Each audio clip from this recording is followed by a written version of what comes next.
Yes, my name's Stephen Brown, that's with a PH. Um, where I'm from the town of Ashington, grew up in Ashington, and in 1980 I was 19 years of age. Can you tell us about your social life during the 80s? It was a decade, so you know a lot of things changed throughout the 1980s. I went from being single in the British Army in 1980, all the way through to being married and then separated by 1990. So it's quite a lot happened. Obviously, as I say, it was 10 years of activity, so a lot does change, you know. Did you go out? Did I go out? Oh, yes, indeed. Well, as I say, I began the 1980s in the British Army. I was in Germany in a regiment called the Life Guards, a senior regiment of the British Army. I was a tank crewman, primarily a driver. I left the army in 1982, around about September time, and left the army straight on to the dole, really. I became unemployed as soon as I left the army. There wasn't any work around. Work was scarce. The unemployment rate was rocketing at that particular time, so things on the employment front were quite bleak, to be quite honest with you. So yeah, I was unemployed for quite a lengthy period of time, for about 2 years, before I actually secured any secure employment in that regard. Um, I actually got a job during the miners' strike for about 2 months as a refuse collector, or bin man, as we were called at the time. And it wasn't really until about 1987 that I secured something sort of permanent and solid, working in a local brickyard, producing furnace bricks, which wasn't much fun, but it was work, you know. So did you and your mates go out, like in Ashington? Oh yeah, that was the original question, wasn't it? Did we go out? Oh yes, we did. So Ashington was a coal mining town, and the vast majority of the drinking establishments in Ashington, barring three pubs, were social clubs. They were all CIU affiliated clubs, which meant that if you were a member of one, you could drink in all of them. And there were approximately 25 clubs in Ashington of various sizes throughout the whole of Ashington, ranging from big clubs like the Northern Club, the Comrades Club, where there was big entertainment, huge bingo prizes, all the way down to small clubs that were based on individual coal mines, because the workers in each coal mine established their own social clubs. And when Alcan, which was a big aluminium smelter, came to Ashington in the 70s, they established their own social club. So it was a social club scene where the drink was really cheap. It was subsidised. It was very inexpensive to get drunk. So club life was big in Ashington, and it flourished. And all of the clubs were full on Friday and Saturday nights, and it was actually quite an inexpensive exercise to get drunk back in the 1980s. What is it like now, going out in Ashington? It's completely different. All of the clubs, barring one or two big ones, the original ones, I said, the Northern, the Comrades, are still managing to hang on as social clubs. The rest of them have been sold off to private interests. They're all now pubs, of varying degrees. Some of them are closed down and haven't been reopened. And of course, the thing is, what comes with pubs is higher drink prices.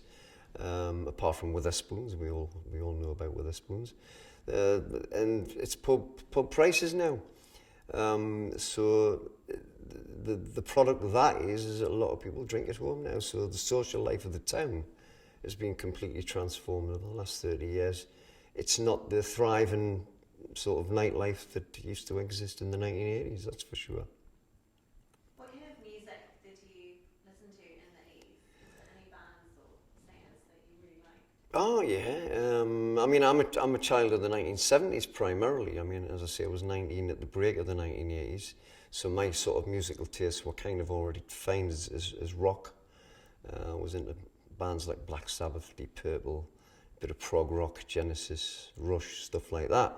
However, when the 1980s hit, there was a big change in music. Obviously, we'd had the punk rock era, in the late 70s. That spilled over into the 1980s in the form of music called New Wave, which was kind of more experimental.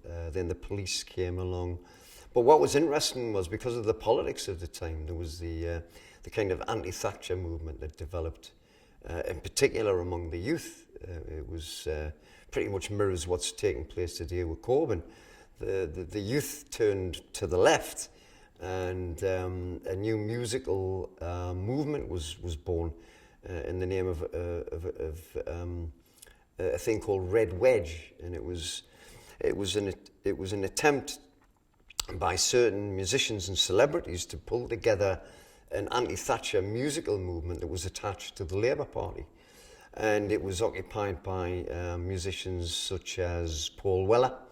I think the Jam had broken up by this point, sort of 82, 84, 85. Other musicians like the Communards and people like that. I think Bananarama might have been involved in it. And what they did was they did a series of tours around the country in big venues, and they were really popular, you know, and it was very political. It was deliberately political, and the message was get rid of the Tories and elect a left-wing Labour government. That was the primarily its function, and it was extremely popular. They had hits in the charts, joint sort of singles and things like that. We actually attempted to create a sort of a local Red Wedge in Ashington. I was a member of the Labour Party Young Socialists at the time, very politically active youth organisation that belonged to the Labour Party, and we had our own sort of local Red Wedge events where local musicians, kids and bands and stuff would get up and perform at venues, and we would leaflet and raise the politics and the slogans and stuff. And I actually performed as Ashington's Billy Bragg. Billy Bragg was a radical left-wing instrumentalist at the time. He used to sing radical left-wing songs with his electric guitar. So I would kind of mimic him and sing his songs, and it was quite popular, really. So yeah, that was the kind of things we got up to musically. There was actually a flourishing of music and culture, and a lot of bands sprang out of that area. Local bands got together and practiced and rehearsed and did songs and stuff, and it was really very political. It was interesting. There was a lot of stuff going on. It was something that hadn't happened before, and it was all laden with sort of left-wing socialist politics, which was really quite fascinating at the time. What was the fashion like in the 80s? Do you remember? Oh well, yeah. Mullets certainly were in the fore. I think I had a mullet on at one time. I think it was unconscious, really. I was never fashion conscious. I was always kind of happy with jeans and t-shirt. You know, there was, as I say, the new wave sort of scene came along, which was very kind of the first time, in particular, young men dressed very smartly, you know, because I mean, we're coming out of the 1970s, you're talking about rock and stuff like that, which was again, jeans and t-shirts. But when the new wave kind of kicked off, lads began to wear very smart trousers and shirts and started to even wear makeup and things, and you know, and spray scents on them and stuff, you know. That was a big change, you know. I think it was kind of the beginnings, if you like, of people coming out as well as gay. That kind of came out a bit more. People felt a little bit more free to sort of express their sexuality. And it was around that time as well that AIDS came to the fore as well. So you kind of had that contradiction going on where sort of the right wing would use the AIDS argument to sort of condemn homosexuality. But at the same time, people kind of felt able to sort of express their sexuality more openly, you know. That was the two things kind of going on at the same time. And then obviously had artists like Boy George, who was openly gay. I mean, you know, people like David Bowie came out as bisexual, and Elton John came out as bisexual. So that was an interesting thing going on. And the kind of circles I moved within, which were more sort of political and liberated, sort of liberal, politically liberal, you kind of got to begin to meet some people like that, you know what I mean, who were felt a bit more freer to sort of start expressing themselves. What kind of TV shows and like films Yeah. I think there was a big kind of revolution in the way that movies were being made. I remember when I was in the army, someone had bought a video machine in the barrack rooms, and it was like, oh, we'll dive into this guy's room to watch these films. And we're watching films like The Thing with Kurt Russell, set in sort of the Antarctic, the virus. And it was like horrific, and we'd never seen special effects like that before. And the video nasties, like I Spit on Your Grave, and so the video revolution took place right at that time, sort of 81, 82. And then when I got out of the army, like everybody was buying video machines, so collecting videos was a big thing, And the change in the movies, the special effects were developing. You had the Schwarzenegger movies starting to come out, with Total Recall, and it was fabulous. That was a real change. That was, and obviously cinemas began to close down as a result. There was 5 cinemas in Ashington at one time, and there wasn't one left. Sort of by, I would say, the mid-80s. They'd all closed down because of the video revolution, What kind of house did you live in during the 80s? Well, I left the army in 1982, moved in with my mum and dad again, and they lived in a boat house in one of the colliery rows in Ashington, a street called Roslyn Street, which is right in the middle of the colliery sector. If you know Ashington, it's made up with the central core of colliery rows that are about 3/4 of a mile long. There's about 10 to 15 rows, and it's quite a unique housing scheme. And you can stand at the top and see all the way down to the bottom of the rows. It's quite an interesting setup. Eventually, I moved into a council flat with my new wife. We married in 1987. And the rent was fairly cheap. They were good quality houses. So in that respect, combined with being unemployed, etc., it wasn't that inexpensive to live. Your water rates were next to nothing. You had your sort of your rates, the council rates before it became the poll tax. Council rates were fairly cheap, and you could kind of get by on benefits for a while, but obviously that's not a situation people wanted to be in, and so therefore you're always trying to find work, etc., but it was difficult at the time. Housing was good, housing situation wasn't too bad at the time. What was the community like back then? Well, it was a mining community. I was kind of always on the fringes of that situation. My father was an ex-miner, my uncles were all ex-miners, my brother-in-law was still a miner. And it was.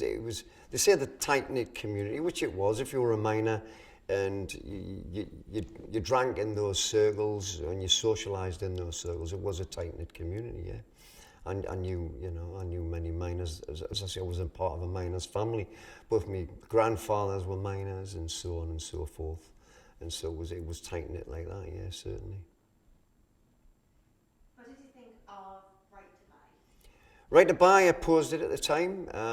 It was a way of the Tory government trying to promote this idea of property ownership, of transferring the idea of state provision into and breaking that idea of communal state provision into individual property ownership, to try and put people onto the property ladder, it said. But what that in effect did is it depleted the council housing stock, because people, obviously at the time, you can say to people, well, we're opposed to you buying your houses, but to someone buying a house for a few £1,000, and then getting onto the property ladder was quite an attractive thing for them. And I mean, it was at the time really when council budgets were being cut as well. So council house repairs were beginning to sort of depreciate and become less and less. So people were having to maintain their own houses a little bit more than they had done before. So it was that combination of factors that sort of made right to buy quite attractive for some people. But it was explained at the time, the more and more houses they sell off, it leaves less and less houses for people who genuinely need to be housed in social housing. And I think we're living with that legacy now, where people are forced into private rental situations that are just horrendous, where private landlords neglect the properties, they charge top whack rents, and we're in effect living with the effects of that policy that was initiated by Thatcher back in 81, 82, you know. So it's a bit of a shame, really. Do you think the community has changed? Oh, vastly. Vastly, yeah.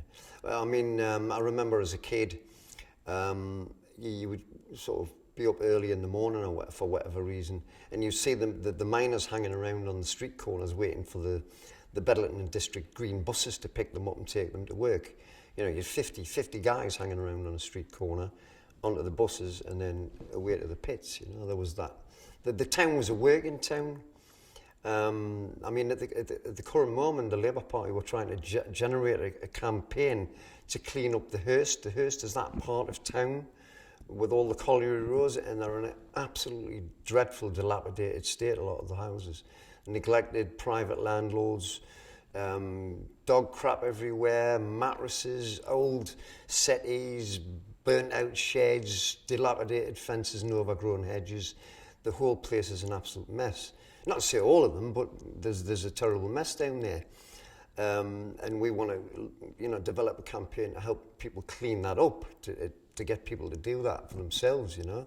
Because there's no money anywhere. There's no money in the councils. There's no money. Government's not supplying any money. But if you think back to when the colliery houses were occupied by miners, they'd say that working people are proud of, their community. They're proud of the houses, they were well maintained. In a time in the 50s and 60s, for instance, when one wage, a man going out to work down the pit could sustain an entire family, and traditionally the woman would stay at home, look after the kids, and the houses were looked after. And, we can say a lot about, the fact that women now go out to work and so on, but when you think about it, it takes 2 wages to maintain a family, whereas in the 50s and 60s, it took 1 wage, and, the woman played that sort of the homemaker, the traditional homemaker, and the community was tidy, it was clean, the gardens were well maintained and looked after. And the difference is today, that's kind of all deteriorated.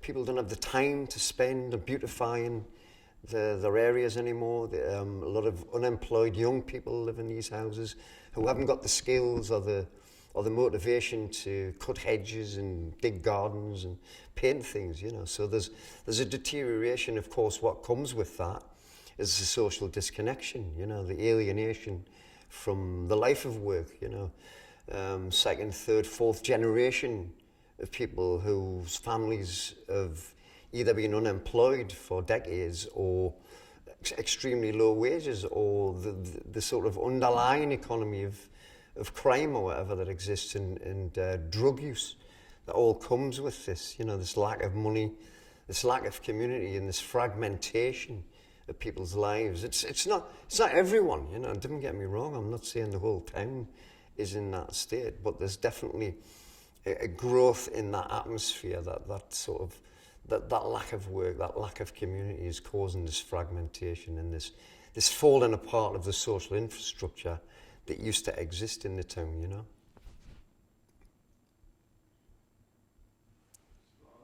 Jobs? Yeah.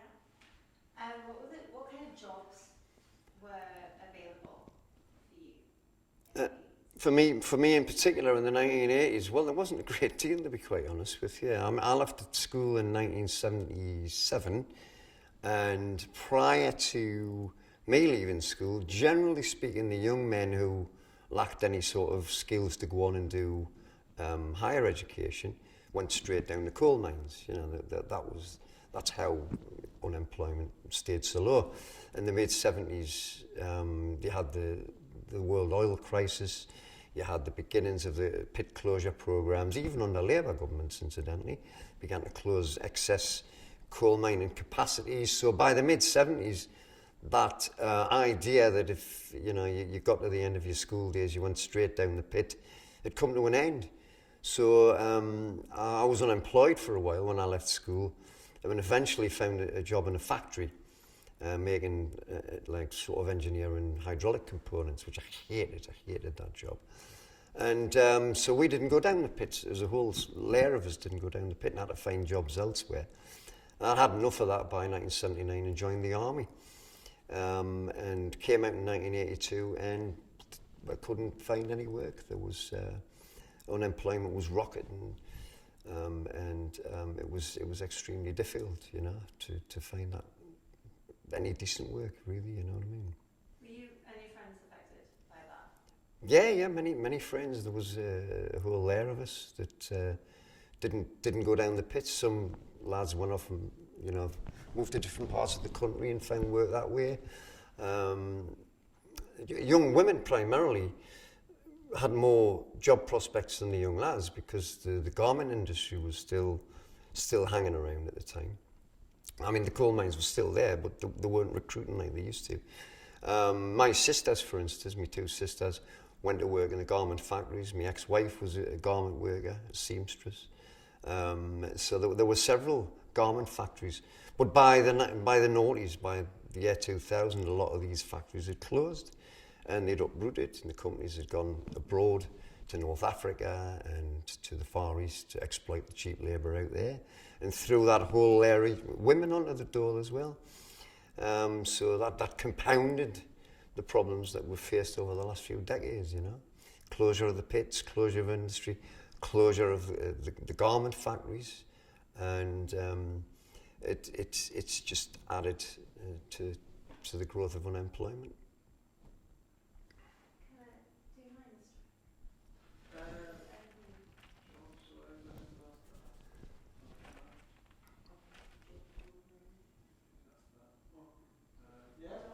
Or shall I mention without a door?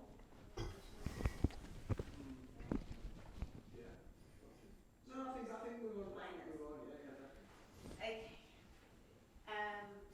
What can you tell us about the miners' strike? Oh, I could tell you a lot of stuff about the miners' strike. The miners' strike was like the bursting of like the bursting of a bubble at the time. It was the problems that were building up in British society, which I could spend hours talking about, incidentally, came to a head in 1984 with the miners' strike. And what you basically had was a Tory government that came to power in 1979 after a disastrous Labour government attempted to take on the workers and reduce wages.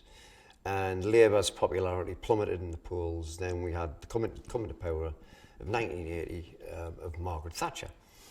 One of the remits of the Tories at the time, was one of the things they campaigned on, was to curb the power of the trade unions. The trade unions that had grown up in the post-war period had gained a lot of power on the basis of the nationalised industries. Workers had won a lot of rights. They had a lot of say in the way these industries were run. They protected the jobs with closed shops, defending their rights, defending the jobs that the workers had, and which was costing the British state a lot of money. They had to subsidise some of it. It's a complex global question. There was a lot of subsidies trying to prop up some of the British industries, the British car industry, the British coal mine industry, and so on and so forth. But the Tory government wanted to smash the power of the trade unions. And she did attempted various attacks on the trade unions, but she wanted to go for the big one. And the big one was the National Union of Mine Workers, which was seen as the kind of the shock battalions of the labour movement. 150,000 miners organised into quite a powerful trade union. But more importantly, it elected a very, very left-wing militant leadership in the name of Arthur Scargill, Mick McGahey, who was the General Secretary, and Peter Heathfield, who were the three leaders of the National Union of Mine Workers, who were very left-wing, kind of from a sort of communist background, and who wanted to take on the Thatcher government. Knew what was coming. They knew that Thatcher was coming after them. They knew that there was a pit closure programme in the offing because the Tories wanted to close down the mining industry because they were beginning to import cheaper coal in from Poland in particular and other countries, which they claimed was cheaper than actually keeping the British mining and the coal mining industry open. They hired a hitman from America called McGregor, who had a record of breaking unions in the United States. So it was an extremely provocative move by the Thatcher government, hiring Ian McGregor to run or to look into running down the British coal industry. So all of the forces were lining up for a confrontation, which broke out in March of 1984. Now, prior to this, the Tory government began stockpiling coal reserves to keep the power stations running. The NUM, National Union Mine Workers, attempted to build the tripartite alliance between the power workers, the coal miners and the transport workers, but that didn't quite work like it used to do in the past, where one sector would come out and support the other sector to prevent any attacks. The Tory government had been working on breaking that down and left the NUM isolated as one union to take them on. Now, they came out with a pit closure program. Well, the Tories claimed they didn't have a pit closure program, but the NUM produced documents and leaked documents to say that this was the intention of the Thatcher government, to close 150 coal mines, which was subsequently proved to be correct, incidentally. So eventually they decided that, well, miners didn't decide to go on strike. They'd lost a series of ballots prior to the miners' strike. But one particular coal mine walked out. I can't quite remember who it was. I think it was Corton Wood. They walked out on strike, which caused a rolling strike where one pit would come out after the other. They walked out on strike, and there wasn't a ballot. It was known as voting with your feet. They said, well, voting with your feet is more powerful than casting a ballot in a ballot box. And the strike began to develop and grow from area to area. And eventually, everybody, barring the Nottinghamshire coalfield, came out on strike. It immediately became an extremely bitter strike. There were confrontations on picket lines. The Tory government's preparations also involved deploying soldiers in police uniforms on picket lines to try and prevent the NUM from stopping people going to work, etc., etc. I got involved quite early on. Again, Ashington, being a coal mining town, was immediately affected by the whole thing. As you know, the strike, or as you should remember, the strike lasted a whole year. It was extremely difficult. The NUM received help from Russia in terms of food parcels. Collections took place up and down the country. There was massive support for the miners, massive support amongst ordinary workers. Nurses came out on strike for one day in solidarity with the miners. I was involved in a march with the nurses. What failed the miners was the lack of support they got from the Trade Union Congress, the TUC, which is the wider trade union movement. Neil Kinnock, who was the Labour Party leader at the time, did very little to support the miners, and he came from a mining area in South Wales. Some people deemed him a traitor because he didn't actually come out and support the miners. Another dispute that was taking place around the same time was the Liverpool City Council came out in defiance of the Tory government and built houses, built leisure centres on a deficit budget. In other words, we're going to spend money we haven't got because we're not prepared to sack people, we're not prepared to not build houses, we're not prepared to not build services. And Liverpool City Council, the people of Liverpool rose up behind the council. So there was all these things taking place, and it led to a very, very radical left-wing mood. It added to that kind of that sense of rebellion, if you like, that was developing in the 1980s. However, sadly, the miners' strike dragged on for a long, long period of time. The miners became demoralised, and very slowly and gradually, more and more miners began to return to work. And the Tory government facilitated that as best they could, and successfully, incidentally, because they used troops, they used police on the picket lines to prevent the miners from closing down or preventing the scabs going into work. The Tory government spent millions breaking that strike. In fact, there was no stone left unturned to break that strike because it was an important an important victory that the Tories had to win. It was a psychological battle. If the NUM had won, British politics would have looked different, completely different today. However, Thatcher won, the miners returned to work in 1985, and I think it was March 1985, and the miners were defeated. I was arrested on the picket line, and I think it was around about the January of 1985. Again, it was in protest to try and stop the buses coming in with the miners who decided to return to work. And we just kind of stood around. The police grabbed us and threw us in the back of vans. So we weren't actually being violent or anything. But that was quite often the case. Again, by March, it had petered out. The miners returned to work, defeated, and subsequently the Thatcher government went on to close down the mining industry pit by pit, and we are left with the situation we have today, where there are no more coal mines left in the northeast of England anywhere. There used to be 60 pits in Northumberland and dozens in Durham, and there's not one left. So that's the decimation of the mining industry. And not only that, she systematically closed down whole swathes of the steel industry. Concert, a town in Durham, which was based on steel, became a ghost town. There was no jobs left there. The shipbuilding industry on Tyneside was all but closed down, apart from one or two shipyards. And this happened all over the country. This was the closing down of excess capacity in the British economy, because they could no longer sustain the high wages and the high workers' rights that existed within those industries, because commodities were now being produced abroad in low-wage economies where workers were being exploited, such as Indonesia and so on and so forth. So the British economy was no longer viable on that level. So that's why they had to attack the NUM, break the trade unions, so they could shut down that excess capacity in the British economy. Why were you on the picket line trying to stop the miners going back? Well, to protect jobs, to protect the way of life, to preserve a future for the young people, you know, up and coming in the community. For generation after generation, son had followed father down the mines, and that was the way of life. The town had existed for, like, I think it was about the 1850s. Ashington was founded. The first sort of coal mine that took place, and developed and grew. Out of that, Ashington was known as the biggest coal mine in the world, coal mining town in the world. It was a combination. There were several pits around Ashington itself.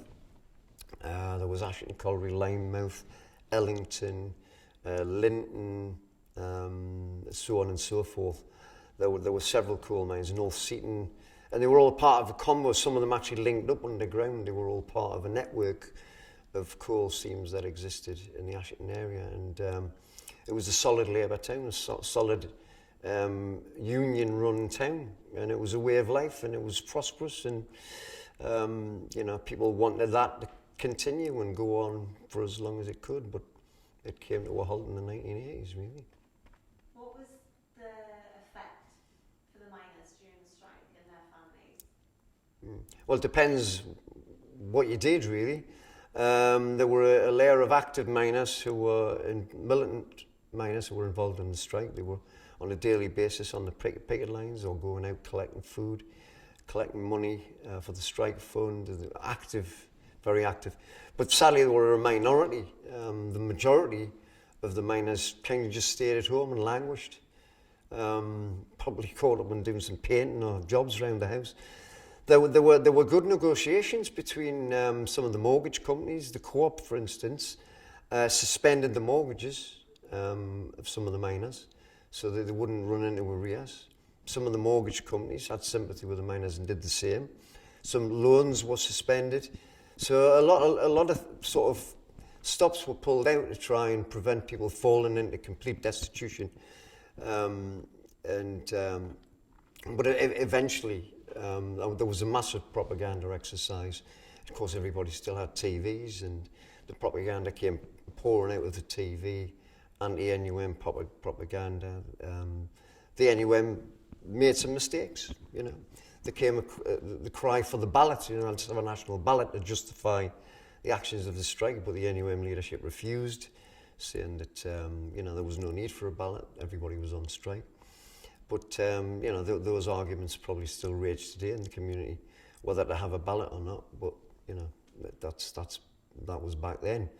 The effect eventually took its toll, and it wore down the psychological state of the miners sitting at home, and eventually they began to drift back to work under the sort of weight of the grind and poverty of the strike, because it was tough. What is your opinion of Margaret Thatcher? I used to often say that the Labour leaders, if the Labour leaders at the time were as staunch and as strong in the defence of their class as she was as strong and staunch in defence of her class, then I think society would probably look a lot different. She was tough. She came from a different Tory tradition to the ones that had been experienced up to that point.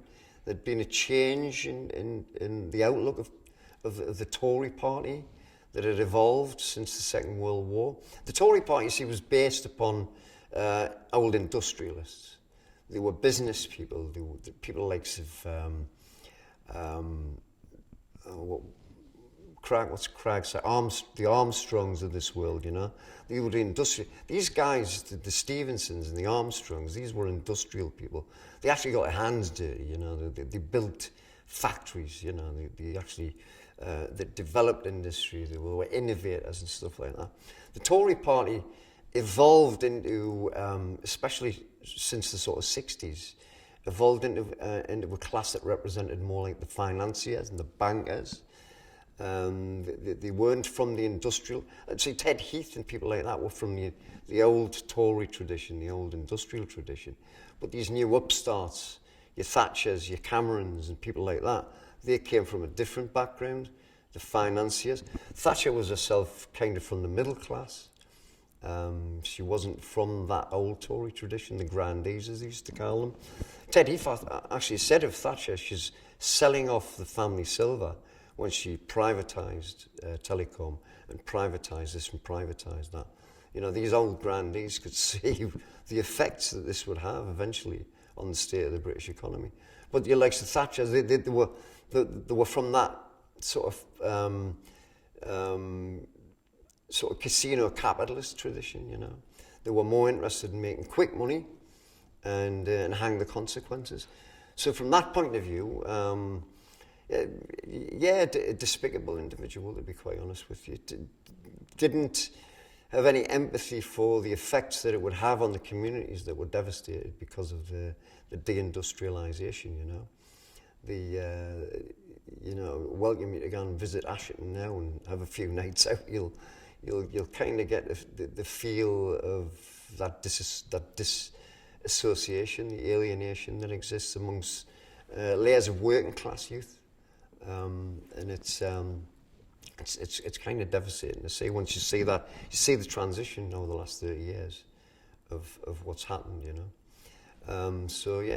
quite a despicable individual. But sadly, that sort of mindset, that tradition that Thatcher brought about, and I'm not condemning it completely, because she represents a political trend, a set of people in the city of London, their priorities, and she was just kind of the front-facing demagogue of this class of people who were only interested in making quick profits and hang the consequences and to hell with British industry and the people who work in it, So do you think there is a definite knock-on effect from her actions?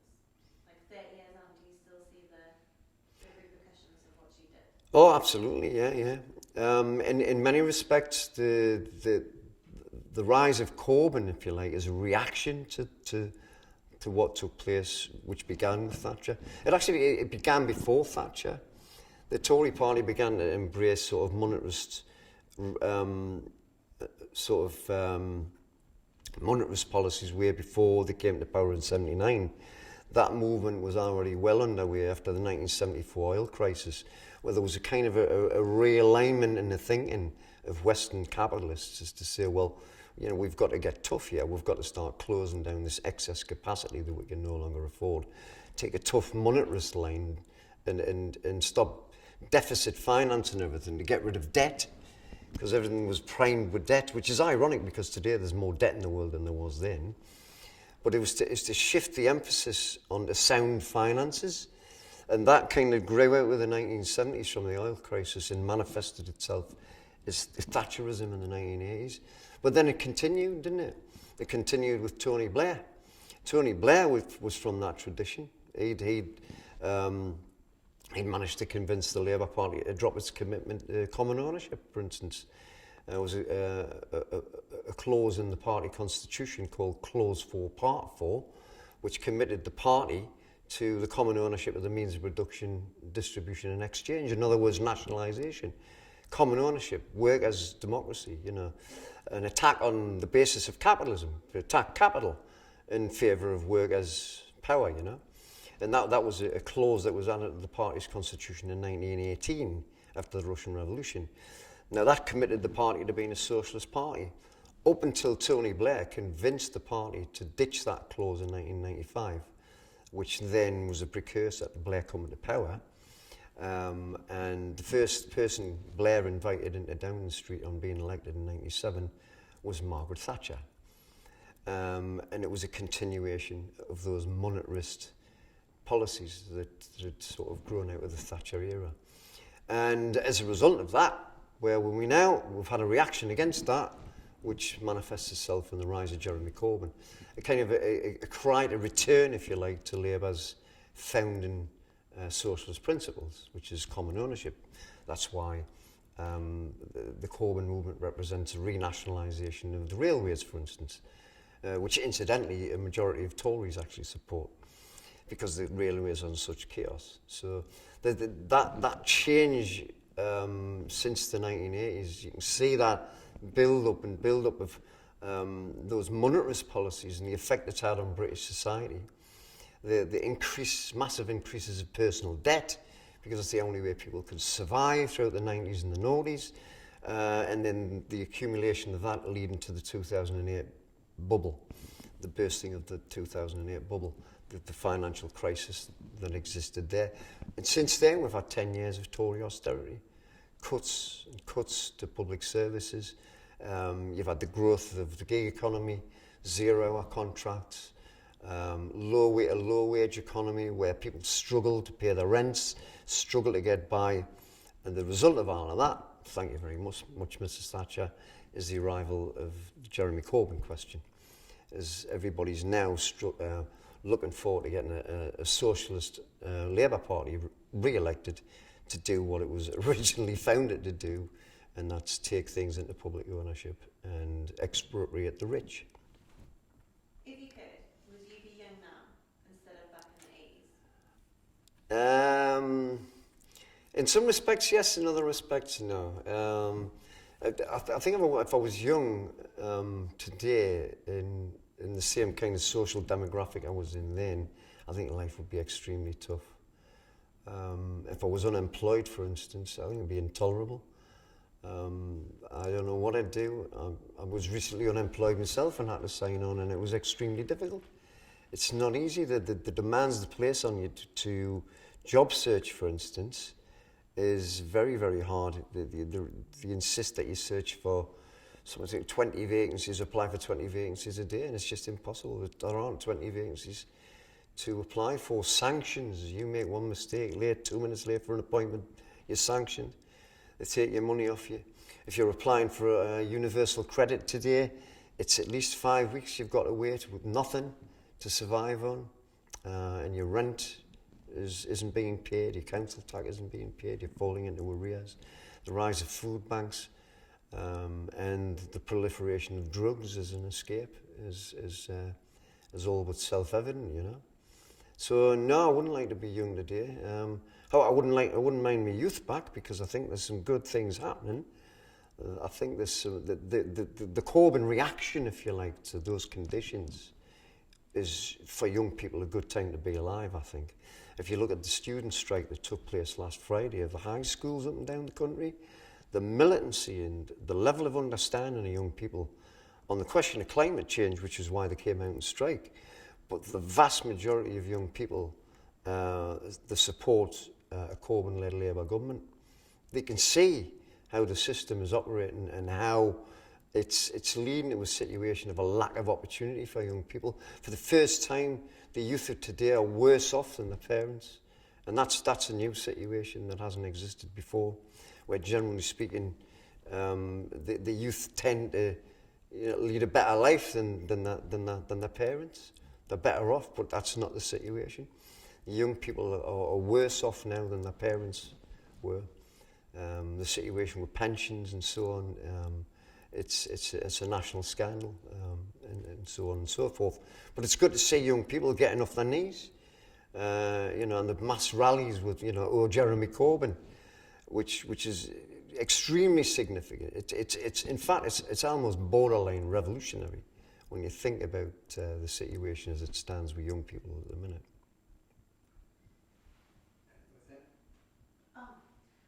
Margaret Thatcher made the remark about some of the miners being the enemy within, calling them the enemy within. Mm-hmm.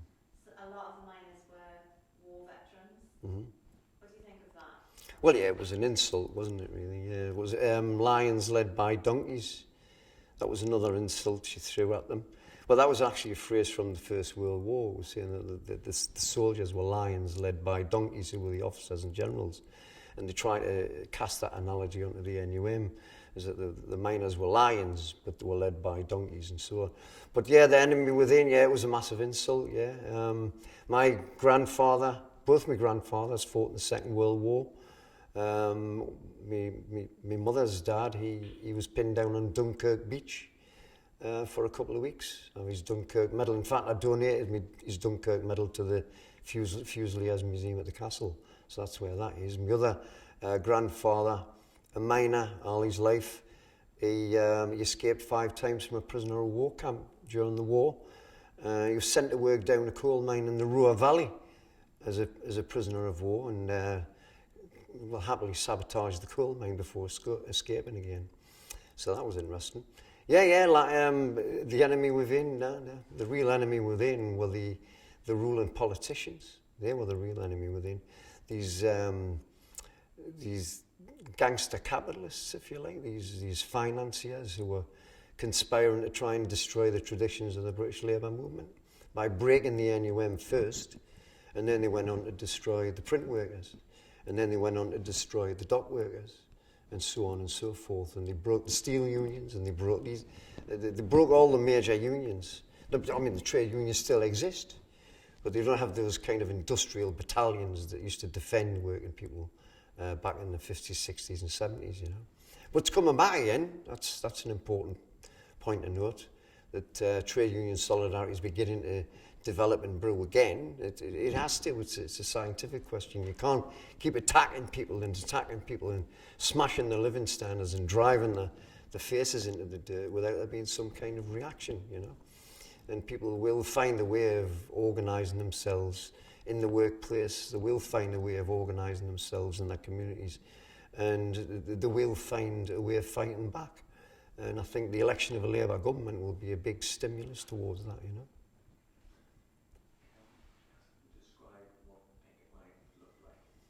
Can you describe what the picket line looks like? Yeah.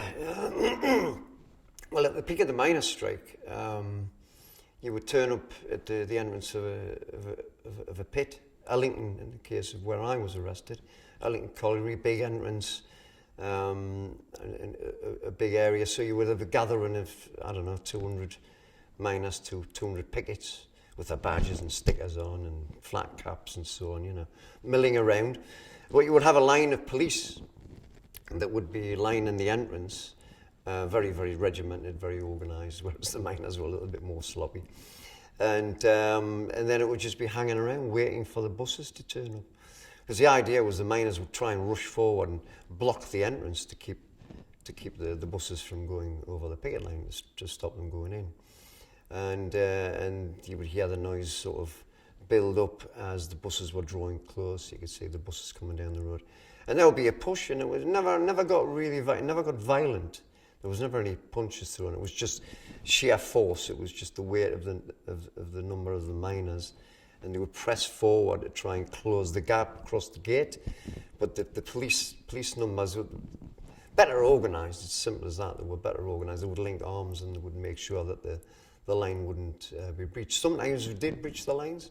Sometimes we kept the buses out, but the police would come in with more numbers, hold us back and let the buses in. So they weren't that effective in that sense.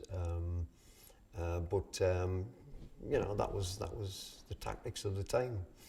There were other areas in the country where it did get better. There was violence. There was a big demonstration at a coking plant called Orgreave, which became a big central battle in the centre of the strike. It was the summer months. It was a hot summer's day. And the miners in droves in the thousands went down to Orgreave to try and shut the coking plant. But the police turned up in greater numbers on horseback and battered a lot of miners into the ground with batons. And there's a famous photograph of a female journalist with a camera kind of ducking down like this as a police horseman bears down on her with a bludgeon. It's a very, very famous image from the strike. So the police behaved in a brutal fashion. You know, absolved some of the miners got stuck in as well, but there was some of them were quite violent confrontations. But in the main, in Northumberland, it never really got that bad. It was just a case of people pressing forward, you know, trying to use the weight of numbers to close the sort of colliery gates, you know. Finally, can you ask about how the strike divided families? How did the miners' strike divide families? Well, it did in a way. Right from the beginning, not all the miners were in favour of going on strike, but seeing as they'd been picketed out, you see, the tradition was that you wouldn't cross a picket line. That was seen as unacceptable. It was a tradition in the labour movement. You don't cross a picket line. You don't betray your fellow workers.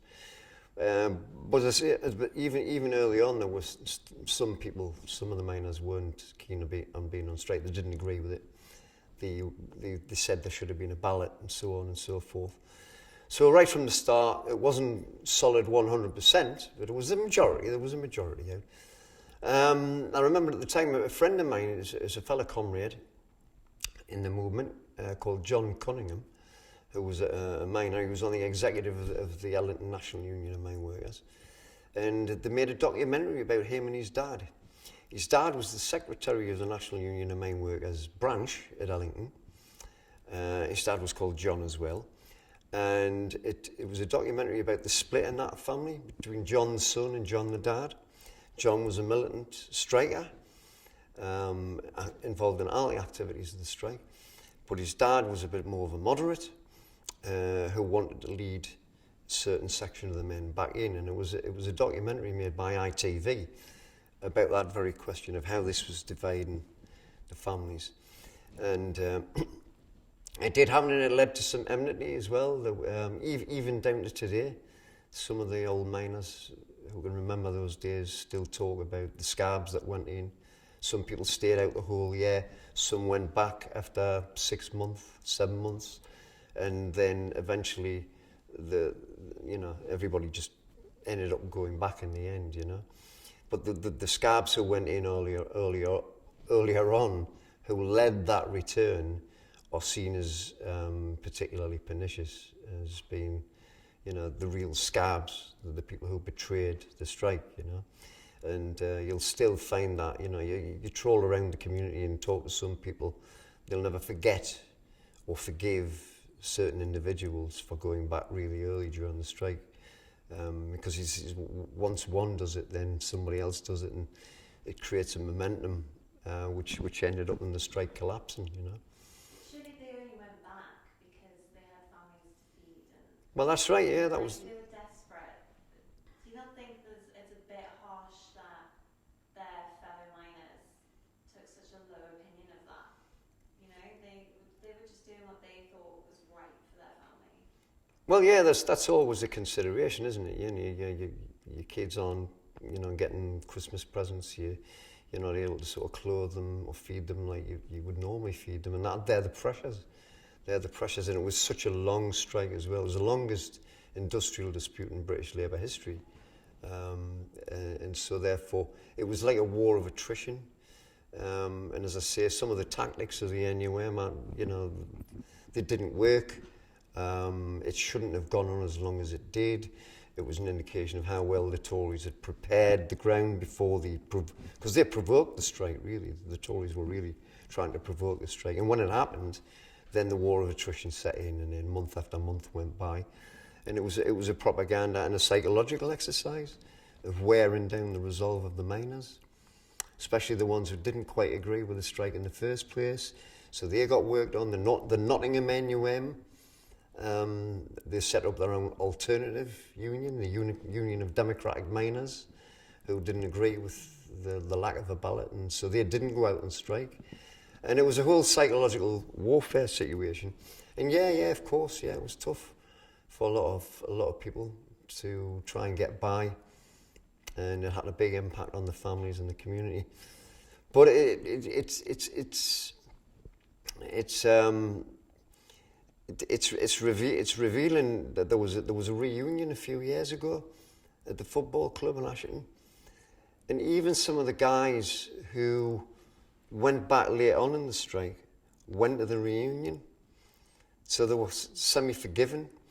But it was the ones who went back first in an organised fashion, led by John's dad, that some people can't forgive, because they were the ones who began the turning of the tide, you know what I mean? They were the ones who, didn't, as they saw, didn't have the spine to stay out. It was inevitable under the circumstances, but at the time, it was seen as a major betrayal.